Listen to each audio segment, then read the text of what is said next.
Yes guys, no, magkabit tayo ng Christmas light, no. Tingnan natin kung working ano pa lahat. Hirap pag buhul-buhul. Ladlad muna natin lahat, ha. Patay tayo, unang-una pa wala.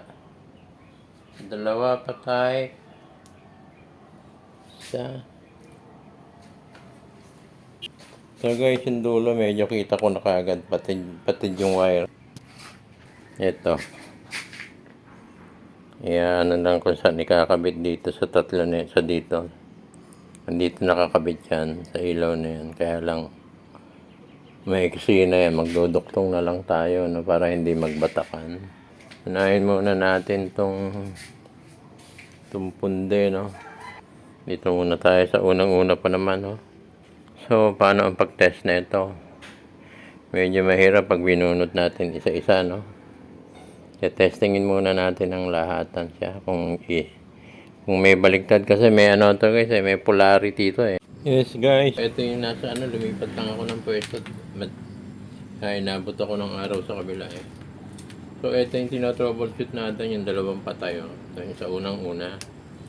So, ito yung mga sumunod. May ilaw naman siya yan. Ano naman siya.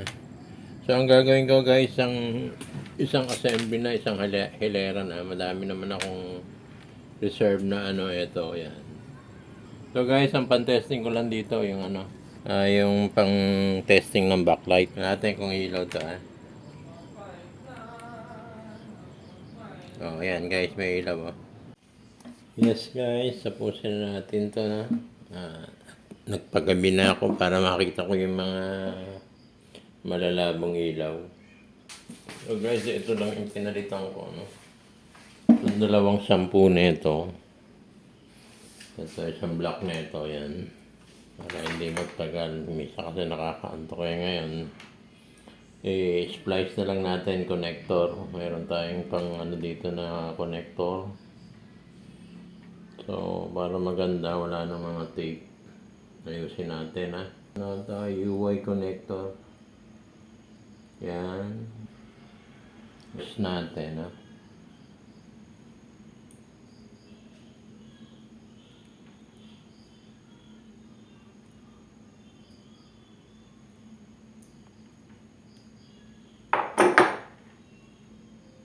Natin kung mag-aabot, ha.